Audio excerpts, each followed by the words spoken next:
Marketing sales for me has always come down to one word, and it is aspirational.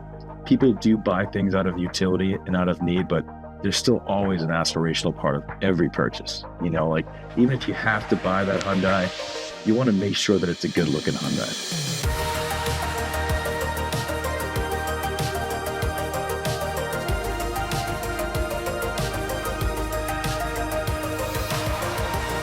Okay, Josh Walker, so excited to connect, old friend. Absolutely, yeah, no, it's good to see your face.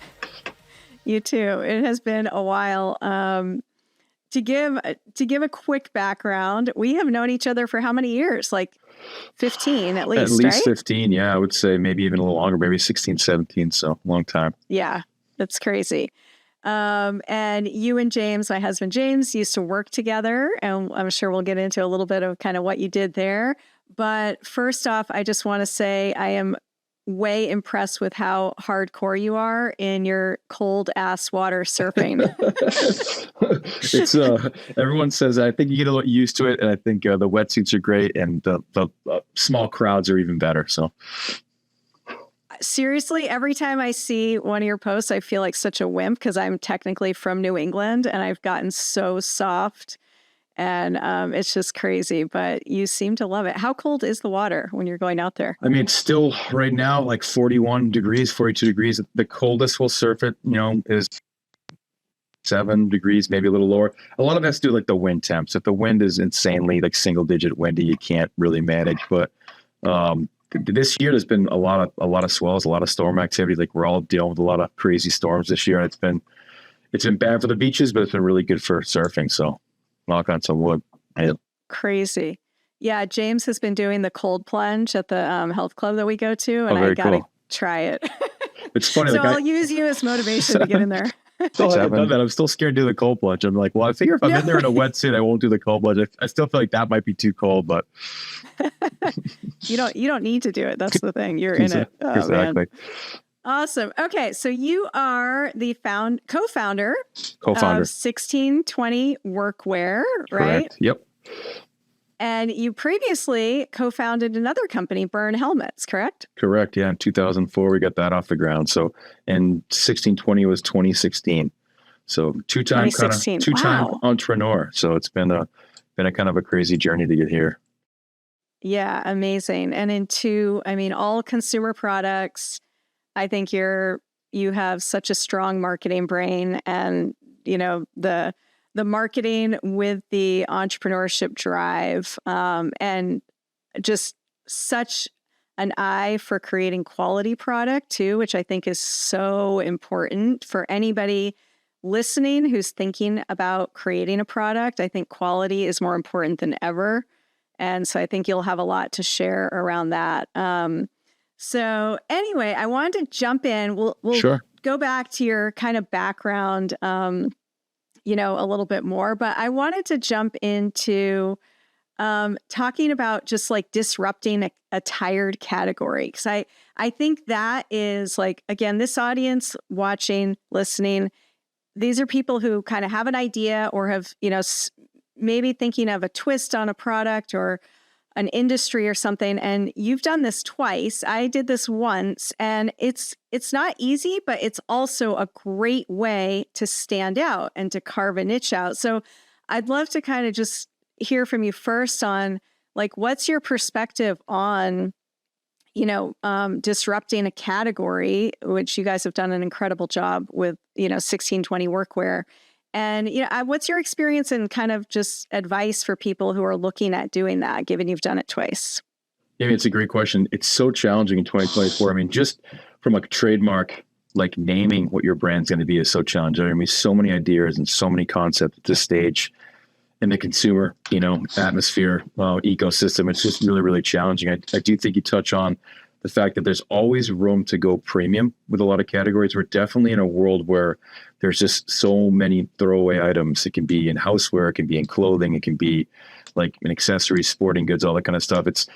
We're definitely in like an Amazon world, right? Where anything that you see an advertisement on Instagram, you're like, oh, that would be great. You can immediately go on Amazon, search the exact brand name, and there's some sort of kind of knockoff product out there. So it's insanely challenging. And I think like going up market's probably the only way if you're an entrepreneur, unless you've got, an insane amount of resources. I think going up market's probably the best opportunity, because there are still, categories that exist that maybe there's never really been a premium player in the space. And that's kind of what we identified within Workwear. There's other premium players in the tool space or in the footwear space, but still clothing was this really devalued category. And so if you look at it, like, so there's no real premium player in a specific clothing category, that was kind of an opportunity, and an opportunity for us to come in at like a price point, a quality level that, everyone said we were crazy, that it would never kind of work. But, this customer was kind of primed for it because they were familiar with, premium clothing in other parts of their lives. So we thought that the minute we kind of brought some of these technical fabrics and some of these technical designs and patterns into this category, hopefully they would look at it differently. But yeah, it's a great question. I think I think every year there are fewer and fewer categories to disrupt, and there's more and more people trying to disrupt them. And just, I think anyone who's going to be kind of heading on the path of trying to be an entrepreneur and bring something to market, it's just insanely competitive, everything across the board. And one thing that I've learned a lot, especially here in the last 24 to 36 months, how you were able to sell things 3 years ago, it's completely different to how you're able to sell things today. And that ecosystem changes. It's changed a lot since 2016 to 2024. And you have to be able to, have an open idea of how your distribution channels are really going to shift under your feet, where it's not a world where you're just going to be, I'm going to be direct to consumer, and I know that these machines are going to help me sell it. And, I think anyone who's a direct, managing or is an operator at a direct to consumer brand is realizing that, that land has shifted a lot in the last, 24 months. And you have to be open to other ways to sell your product, whether it's enterprise or whether it's a brick and mortar. So it's a good question. I think that's still where the opportunity lies. And I still see some categories out there I think are probably kind of ripe for disruption. I think you were a great disruptor in your space, and your concept was so early. And I think you've seen a lot of copycats since then. I think that's what we've kind of seen as well too, in our own way in this category. The minute you do come with a good idea, you can only protect it so much, and you're only capitalized so much to move on. And there's always going to be kind of folks ready to kind of jump onto what you've done and try to do it with more cash, So when you guys were, kicking this around, what kind of market research did you do? Or was it just gut feeling to go, we know there's a spot for this, and give a quick background on exactly what 1620 Workwear is, just what your positioning is. Yeah, we're a fully American made, premium workwear brand. And we do sell to hardcore tradesmen. At our price point early on, we got a lot of hate. Oh, this is hipster stuff. This is that. But, over 75% of our customers are hardcore trades, guys that want, longer lasting, better product. I think this exists in a lot of categories where this engineered obsolescence or these kind of cheap products, you just don't notice what you're spending on them. As we're going through 8, 9, 10 pairs of pants a year and not really noticing. Pants are our core product. It's a real consumable part of the business. And they just weren't really noticing the $50, $60 spend. They didn't really notice it. So if you look at the end of the year, what you're actually spending on work, where these guys are spending on, and it's arguably one of the more wasteful clothing categories. There's a lot of focus on fast fashion and Zara and all these kind of brands, but there's a ton of workwear in the landfills. Guys are really, really hard on stuff. And some vocations you're going to destroy no matter what you're wearing. So our goal was, we wanted to make stuff in the US. We were pretty confident there was a supply chain stuff we could find here. We could QC better. We could come to market with, lower minimums and just be a little bit more competitive in terms of the styles we brought. And then also we just were convinced we could make a better, longer lasting product and add some value to these guys. Because you can still go buy, a Windward or whatever hammer for, $60. There's also a Martinez hammer that's, $300 or $400 hammer. So there were categories within the space that we saw that had gone premium and saw brands had been more successful. And we had a little bit of inside intel. My co-founder is a super smart guy, super talented guy. And he was actually just come back from a stint in living in mainland China. And he was managing a ton of manufacturing for big leading clothing brands in the space, North Face, Rafa, Patagonia. But some of his bigger customers were these workwear brands, European workwear brands, where in Europe, specifically the Bavarian region, it's just kids are into the trades. It's almost 70% of the population is in skilled labor. They have much better programs in high school to get young people into the trades. I think some of these things we'll start to see in our country here in the next 5 to 10 years. So it was some of these brands are really, really big. Arguably, some of the bigger clothing brands in the world were these workwear brands. And in Europe, the uniforms are big, technical fabrics from the Alpine world are big. So we had a little bit of intel of like, all right, no one's kind of really doing this. There's this one big giant sleeping brand that everyone kind of wears, sleeping giant brand, which is the Big C, which we have a ton of respect for that brand, Carhartt. They're iconic brand, but there wasn't a lot of competitors. I think since we started in 2016 till now, there's been a lot more people kind of come into the space. It's interesting. I mean, I just read an article last week in the New York Times calling Gen Z the toolbelt generation. I think there's just a big awakening of like, skilled labor there's a lot of money in it. There's not a lot of debt in it. There's a lot of opportunity. I got served an ad last week where it was a Meta ad and they're, trying to train young people welding like in the metaverse, right? Because there's such a demand on welders. There's not enough welding schools to put the amount of people that they need on the field just for the infrastructure legislation. So there's this massive skilled labor gap. And we kind of saw that as well too. He was coming from the snow sports business. I was coming from the recreation snow sports biz. And we're like, we want to sell to a category that's got a lot of growth potential, right? And a lot of new users and be like a new brand. And it speaks to these younger people kind of coming into it. And that is kind of prime for disruption. So there was kind of a perfect storm brewing. And we actually would see each other at the ISPO snow shows because he'd be over there with customers. And we're like, what's something outside of this space? We were both dealing with a bad snow year and we were both kind of getting our asses kicked a little bit, so like, what's something outside of this space? How do we get away from the weather? Yeah, we get away from the weather a little bit. So, we landed on workwear. Clothing business is difficult. It's a cash and carry business. Margins are always going to be difficult. It's always dominated by the big players that can make smaller dollars and leverage into accounts. But we did find a niche, and we've been pretty successful. We had a solid kind of 4-year run where we kind of doubled the business year over year, and it's a ton of work. We still have a long way to go, but we were able to find a niche and disrupt it a little bit for sure. That is amazing. I love that. It's, I agree. Not easy, but I feel like the opportunity to stand out, and get attention and even get some like media and, just get some eyeballs, is, really helps with that. So you guys had this idea, you saw each other at trade shows, and walk us through like, where did you go from there? Like, what were your next steps to go, we're going to make this happen and we're going to take this seriously and we're going to dive in? Like, what was that like? And how did that go? The moment where we really stepped off the ledge was like, all right, how much money do we have between us to put together to get this off the ground, right? I mean, to speak to a trademark lawyer, to buy some fabric, to make some samples. And, Brian always says to me, it's not the arrow, it's the Indian. And I do really believe like some of these folks, you look at some of the best brands in the world today, there's always the guys that have created the imagery, created the contents, the photographer, the videographers, the designers. They have a big part in like how these brands evolve. So we had some great relationships on my side of the ball with designers and photographers and video guys. And we did some amazing stuff. It just, like for years, if you thought of a plumber or someone working on your toilet, you would like look down your nose at that person. And now it takes 3 weeks for that guy to get in your house. It's $150 to $200 an hour. Just everything's seen a lot different. We're like, when we first started and we were first trying to raise money, just people looked at us like we were crazy, like a plumber can't afford pants like this. But now it's pretty widely known and part of the vernacular and the conversation that, tradesmen make great money. When I graduated high school, if I said I was going to be going into the trades, it was like, you're taking your senior trip to like, go to Vietnam or something like from the 60s. Like it just was really just like, you're not going to college. And now it's just the conversation has changed so much. And there's a lot of great vocations. Like we've got young 24-year-old, 25-year-old kids that have finished their apprenticeship. They've had a year at their uni card, pulling into the showroom, driving $75,000 trucks, making $10,000 a year. And like, I couldn't imagine making that money when I was that age, without a degree or from a really, really good school or something. So it was really interesting in around that. And I think, for us to kind of kick it off and start it, kind of going back to the crux of the question, it was just how much money do we have, what we initially going to do.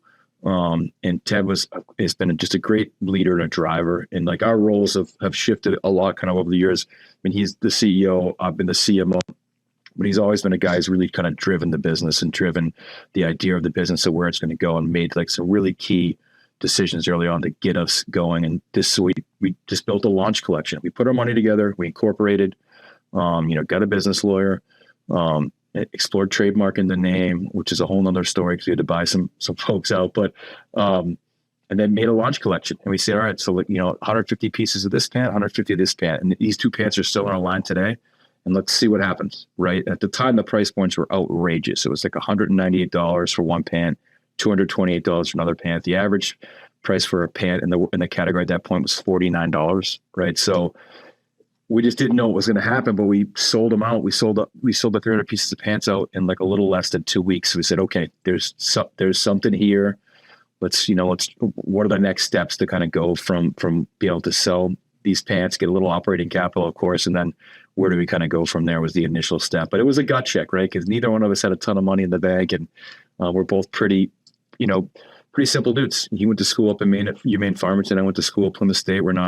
Neither one of us have big business degrees or anything like that. We're just kind of hardworking grinders. So you guys were basically like, okay, here's what is worth risking to try to see if this is, worth it. Let's see what we can do with this amount of money. Yep. Let's see how far we can get, which is awesome because I think, that is that critical first step, right? Before you even go raise money, investors do want to see that you're committed, right? To some level. So once you got those first 300 pieces sold through, were you then like, okay, now we need to go out and raise money? Or what were your steps after that? And then we said, okay, now we got to try to figure out how to put together a pretty solid business plan and some sort of a pitch deck and go out and try to raise some money.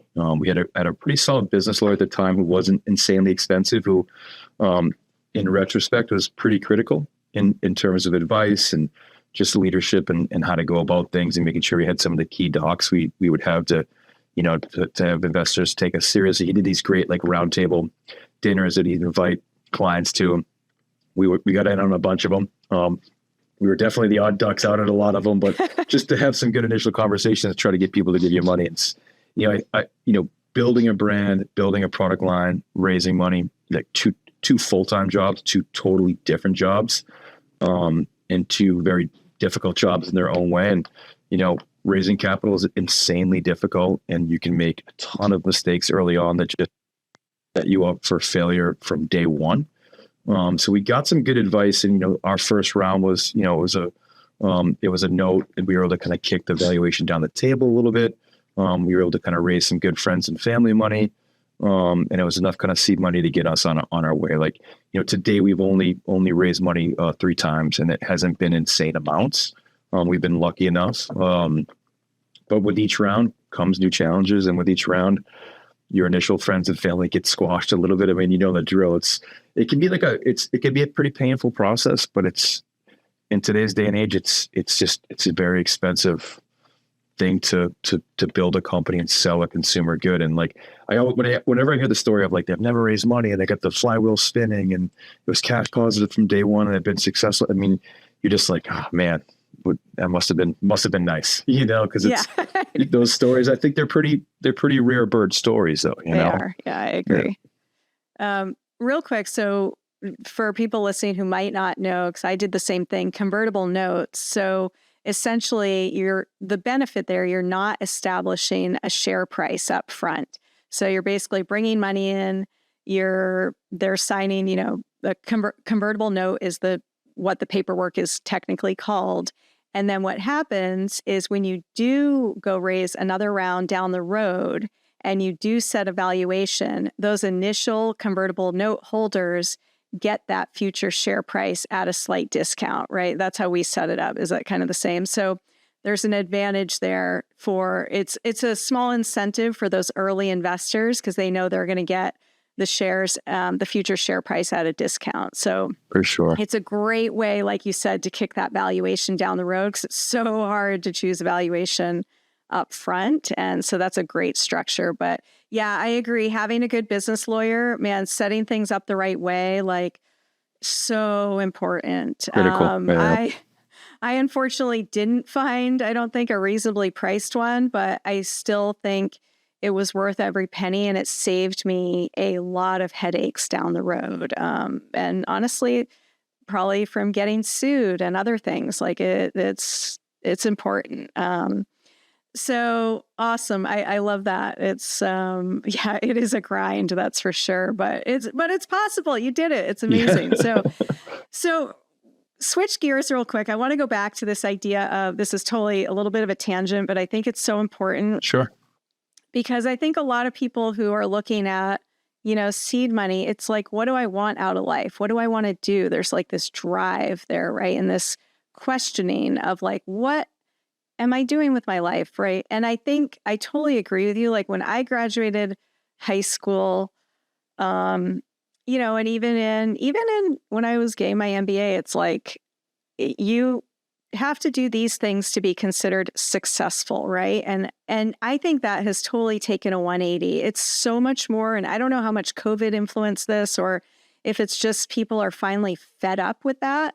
But I agree, it's really about like lifestyle, having free time, enjoying your life, being able to do hobbies. And so a lot of these trades jobs, like you said, they actually do allow for balance, because you get to turn your work off when you go home for the most part, right? Of course, if you own the business, there's, some headaches there, of course, but I think there's something to be said for that. And I agree with you. And I love that you guys are like making that industry cool, so it isn't looked down upon, because it's so important, especially us now being, doing a lot of home renovations and stuff. It is so hard. And I really worry, like 20 years from now, I'm like, how our plumber is older. He's amazing. And he even says all the time, like, there's just not enough plumbers, and we can't live without, these skills. So, okay. So tell us a little bit about Burn Helmets and what you did for them. And yeah, just kind of what your experience was there. Maybe just even how was that experience different than what, you're doing now, or in terms of like growing a really young company? Yeah, man, I think there's a lot of similarities in what we did with the brand early on, because they're both kind of aspirational, where like workwear is just kind of like, "Wah," and helmets, like no one wanted to wear them when we started in '04. So like, and it's something that's really prevalent, like on your head and super visible, and just something that at the time, I'd say maybe on the snow side of it, like maybe 15, 18% of the participants were wearing helmets, where now it's, closer to 85 or 90, and similar with cycling. And this is kind of pre e-bikes or pre scooters. So like, we really wanted to come into it trying to make helmets cool, which was very difficult to do at the time. And I think very similar to this category, we're trying to make like workwear something aspirational, where like, you can look good, you can wear dope stuff. It's going to help out customers, consider like your work at a quality level. And so there was a lot of similarities there. And, when we first brought Burn to the market in '04, the category was just super stagnant, kind of one player. And we were fortunate to team up with a great industrial designer, a guy by the name of Jonathan Baker, who had done some stuff with Cascade helmets. And we created some very unique shapes and very unique like looks to like our shells, just basically the outer ABS shell. They went on to be probably like the more imitated shapes in the entire category. And it definitely shifted like head protection to be, okay, it's not just about goggles. It's not just about, sunglasses on a cycle or whatever. It's your helmets can be cool. It's not just about how many vents or how functional it is. Like there's a style to it. And I think, and now today you look at some of the top models in urban cycling or some of the top models in snow, it's all really driven by style. There's obviously, it's always going to be safety, and there's a lot of technology in the safety, but style became this really, really prominent thing. So our biggest, goal was to try to make helmets cool, to try to be something that was aspirational. We had a really cool shape. We were blessed with some great athletes at the time, like in snowboarding and skiing and skateboarding. Athletes really drove everything. It's much different now with no magazines, and with it just how media just completely changed in that world. But you could rely on like one or two superheroes and the whole world would see your product, especially if it was something that was big and giant on their head, right? So that actually helped us leapfrog a ton. And we had some great partners involved. We had some great reps involved. I think a big critical point at the time was, retailers really drove like your brand and your brand's image. If you got into a wave rave, which we did with James, if you get into a wave rave, a guy like Steve Klassen can make the whole entire snowboard industry respect your product, right?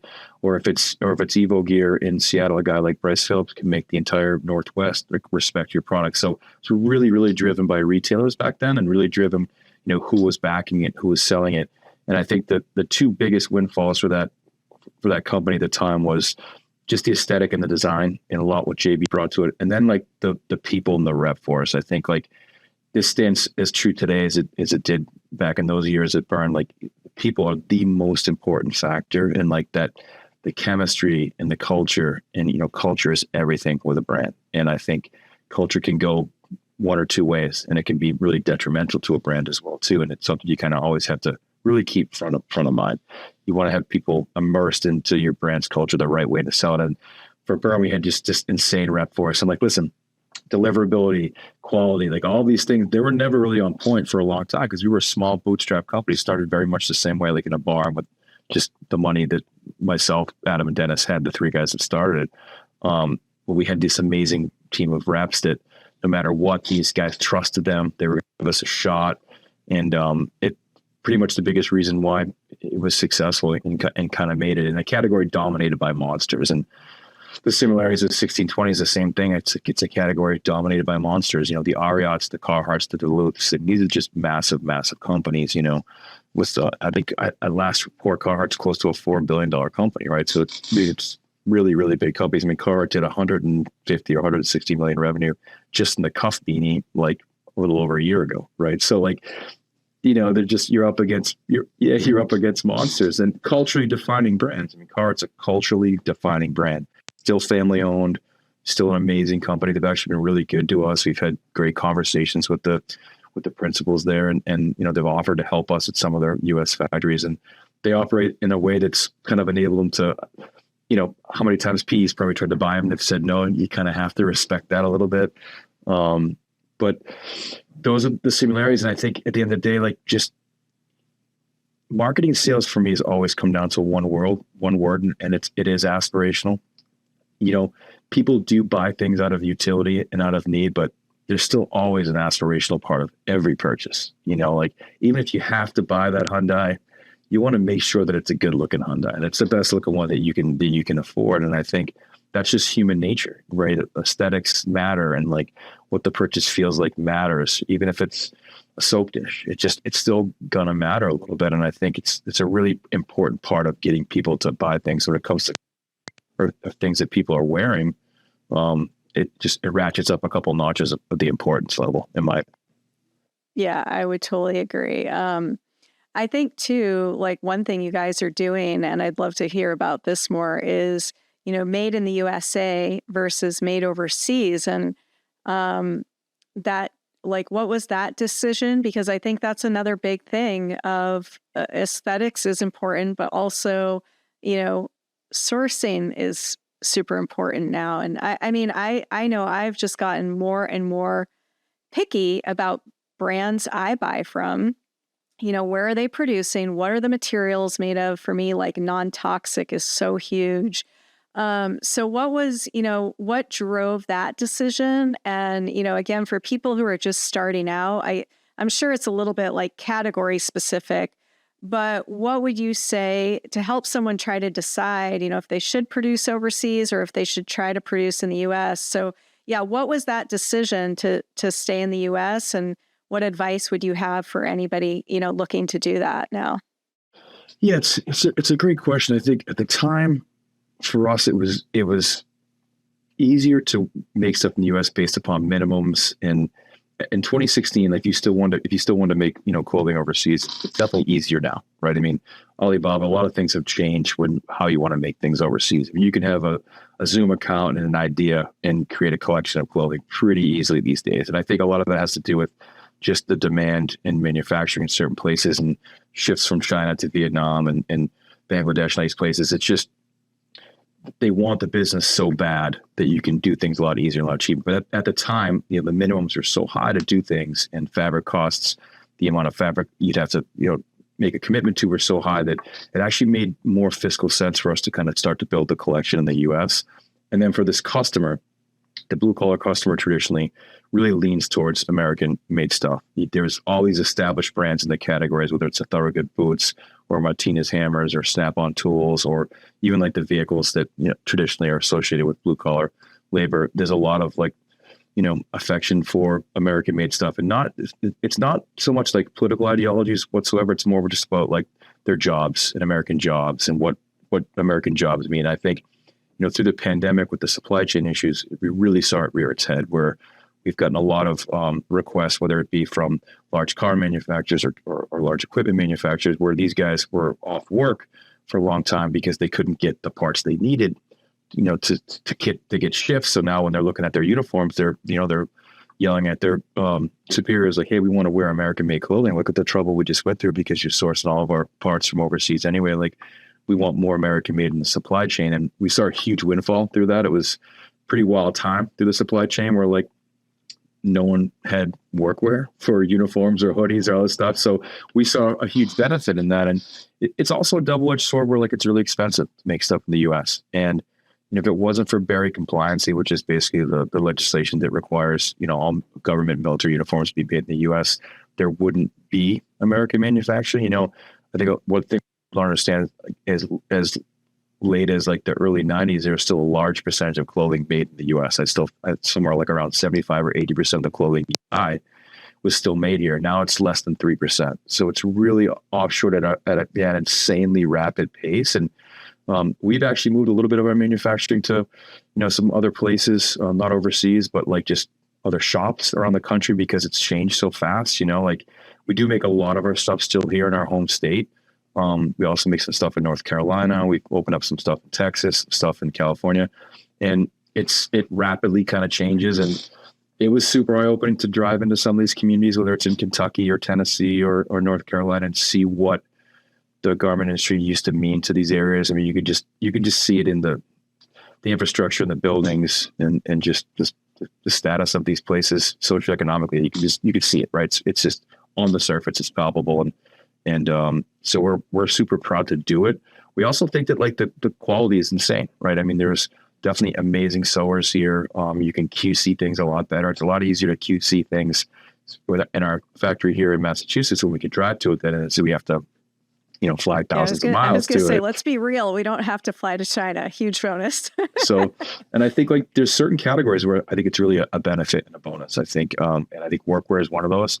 It does make it challenging as we kind of grow and we look at like what different distribution looks like. And we've had great conversations with some of the top retailers in the space, and margins are difficult. Like I've always said, and I've been on a few podcasts, I've always said, hey, if Ted and I wanted to make a bunch of flannels offshore, we'd be driving nicer trucks and making a lot more money. But at the end of the day, it's not really why we're doing it, right? We want to make better stuff. We want to kind of champion this guy and give him the clothing that we feel he deserves. Like, when someone's trying to sell the guy a $25 pair of jeans that are going to blow apart in like 2 or 3 weeks, it's not really doing that guy a service. And you're kind of like, he could only afford this. And it's like, it's just not the case anymore. He's got Sicker in his closet. He's got Klein for his motorcycle rides. He's wearing the best stuff. Like, why not give him the best opportunity to buy the best workwear and make better stuff? So I think for advice coming into it, it's very category specific. I think there's some windows, whether it be, furniture or whether it be things that are on homeware where like it's beneficial to make it here. And there's amazing manufacturing around. The biggest obstacle we run into is a lot of the best sewing talent is making furniture right now in the US, right? There's a really strong American made furniture industry in the US. And most of the people that were sewing clothing are now working on, upholstery or working on furniture. But it's sort of a double-edged sword where like it's going to cost you more. So you got to be in a category where you can charge a premium.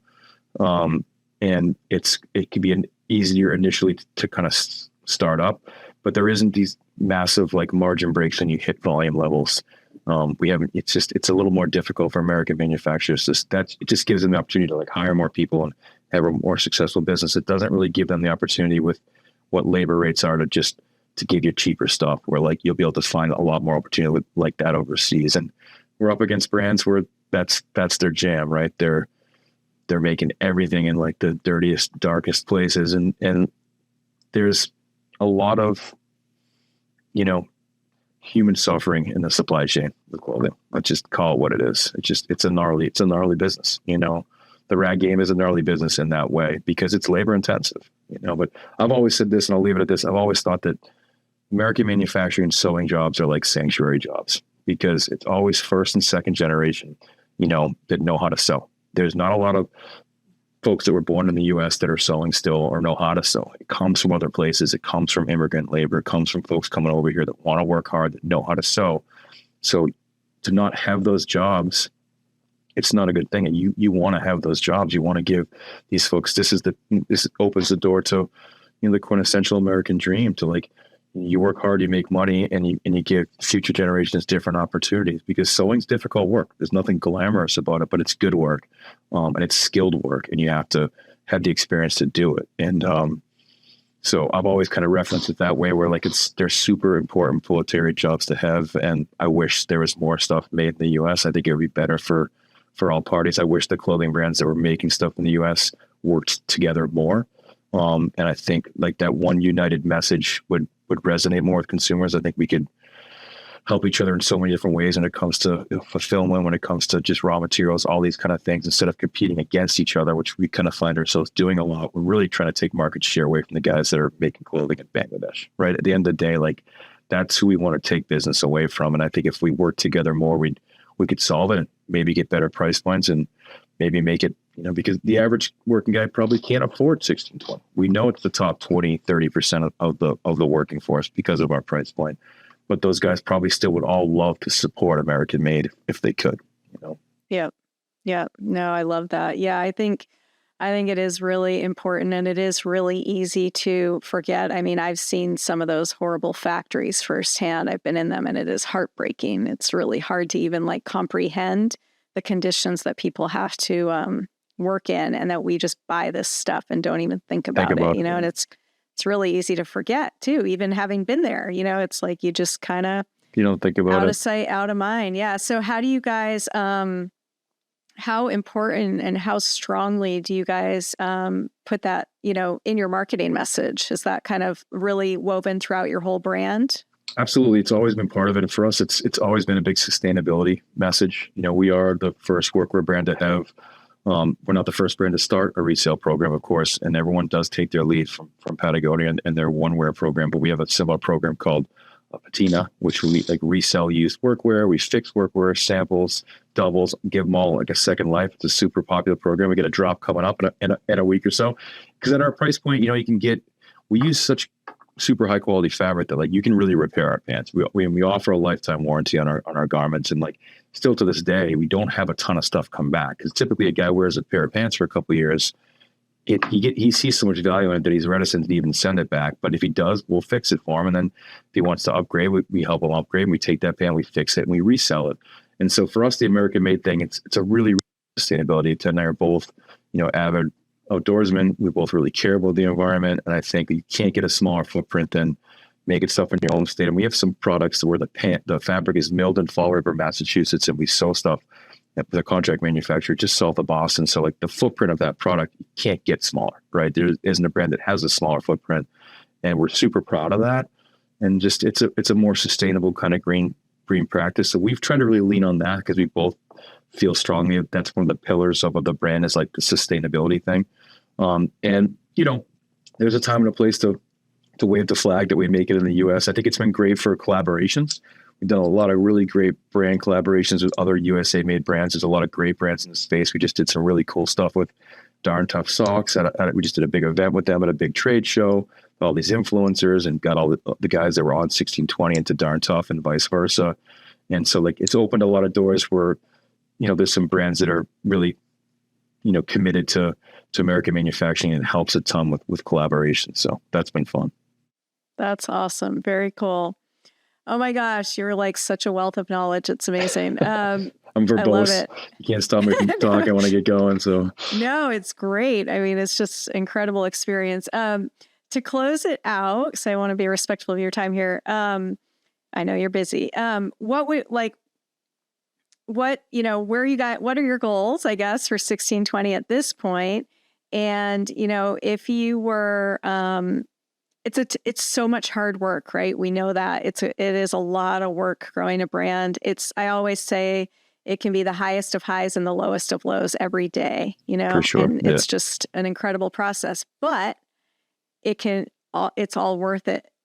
Right. So I would love to hear, like, what are your goals? And then what would you say is, the thing that makes it worth it, makes all that work and all that, that roller coaster worth it for the person who's thinking about taking this leap? What is that like thing for you that makes it all worth it? Yeah, man, I think you're touching the up and down, the yin and yang. I think a goal is to always control that mindset and, not lead you down the path of having one too many beers after work or winding up on, meds, because it's like, it's tough. It absolutely, because when it's your heart and soul and you start it and then you raise some money and then it's not all your heart and soul and you got other people that you're accountable for and employees. We've got, 17 employees in the building now, and there's a lot going on. So there's a lot that you want to see successful.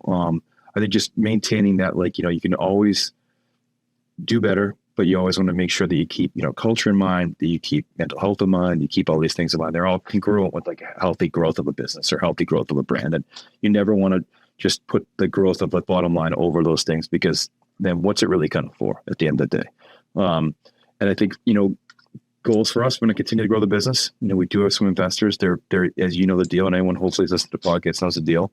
There are cliffs involved. There are events that need to happen. There are end games that you need to get to. So for us right now, it's all about, in a difficult year, it's been a difficult start to this year. It's all about top line revenue growth, healthy growth of the team, and continue to build out the business and our capabilities. My role has kind of shifted a lot. It's enterprise sales and brand collaborations and logo wear and corporate gifting. So if anyone's listening, you can always hit me up or reach out to me and make some amazing stuff. And we've done we just finished a really great collab with realtrucks.com that came out awesome, and done a lot of kind of big high level collabs, and it's a big focus. And, at the end of the day for me, it's that testimonial, that customer that walks into your building and basically says to you verbatim what you wrote in a business plan 8 years ago, what you wanted to do and how you want this person to feel about the product. Like when that happens and you're just like, it hits for sure. And it hits every time the same way. I mean, I just read one this morning where basically it almost read verbatim of like, why would I spend all this money on this? Finally, there's a brand who's making stuff that I feel it's a level of work. He's a stair builder here locally. And just, that's kind of like that magic moment where you're like, okay, man, like what I'm doing is important to this guy. It's important to this customer. I'm providing a service of being useful and being of use. And I think there's a lot of people out there that are just selling the latest thing that they can get over here for the cheapest at the biggest margin, just so they can, post a picture of the car they're driving online. I think we as American entrepreneurs and businessmen, we're better than that. And I think we can do better than that. And I think it's upon us as our duty to do better than that.